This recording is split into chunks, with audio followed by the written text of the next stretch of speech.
All right, hello everyone. I'm Katy June-Friesen. I'm Communications Associate for SBAN, and I'm here today with Alfredo Mathew III, who is co-founder and partner at ESO Ventures in Oakland, California. Yes. Alfredo is a member of our community of practice, and we're happy to have him in the SBAN network. So Alfredo, can you just tell us about your work and your organization? In what communities do you work and what problems are you trying to solve?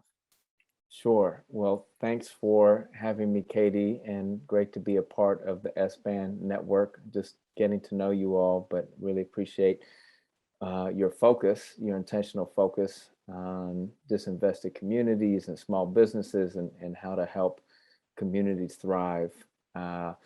So ESO Ventures, we're a relatively new entity. We were born out of the pandemic and kind of a need to focus on community economic development in East Oakland through a partnership between the City of Oakland and Merritt College, our local community college.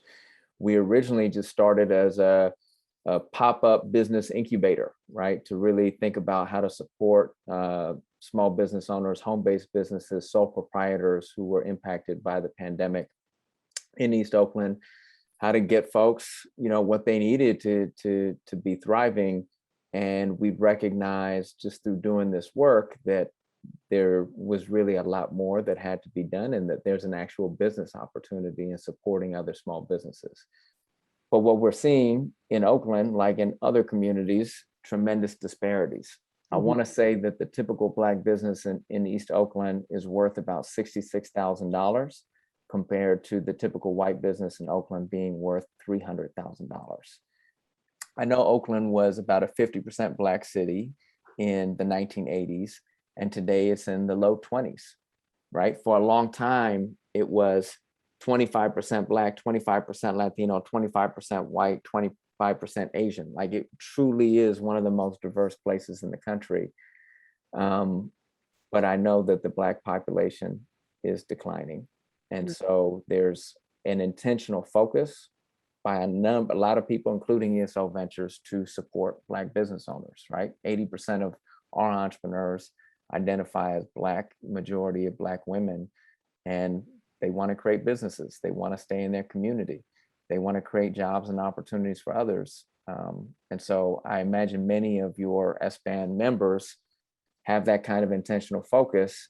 Yeah. And it's not going to be done with like little band-aids, like, oh, here's a little philanthropy, here's, a little marketing support. No, it's like we have to actually invest, access to capital, like access to resources to help people create thriving businesses. Yeah, briefly tell me about that new funding that you are going to be managing, I guess, right? Yeah. So we when we were doing this work, we said, we have to do it differently. We can't do what already exists because it's not enough. So one of our advisors said, hey, you should write legislation. The state of California should be supporting this. So we wrote legislation called the Capital and the Community Act. We got the support of the City of Oakland. We got it to, our state senator. And because California had a lot of funding from the federal government and they had a really good year, right? Because of all these tech companies, they actually made an investment. And so we got an $8 million fund, which we're currently structuring, and we're going to be deploying in March of 2022. And we're looking to make really low interest loans. It's a revolving loan fund from $5,000 to $30,000 in the entrepreneurs that come through our business incubator. And our business incubators are connected to the California community colleges. So we're now, we're working in East Oakland, but we now have about 6 other community colleges in the Bay Area, and also the state online college, Calbright College, who's partnering with us to develop incubator programs. And we have this funding starting with the state, but we need to attract more public and private dollars. And this is just that first investment to help an entrepreneur before they have cash flow, not about their credit score. We really get to rethink underwriting and basically make investments in entrepreneurs based on their performance in the incubator. Tell me more about you and why you do what you do. How did you come to this kind of work? I came to this, I'm a reformed educator.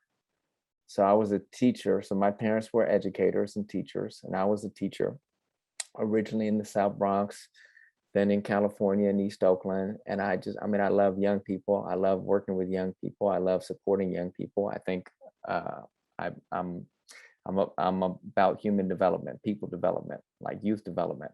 But what I recognized in all of my students that I was supporting is, right, I was doing this college, focus on college. Not everyone was persisting in college. And why weren't they persisting? One, because they didn't know how to pay for it, right? College is very expensive. Two, they didn't know why they were going to college. We didn't talk enough about career readiness, about, what's your purpose? What do you want to do with your life?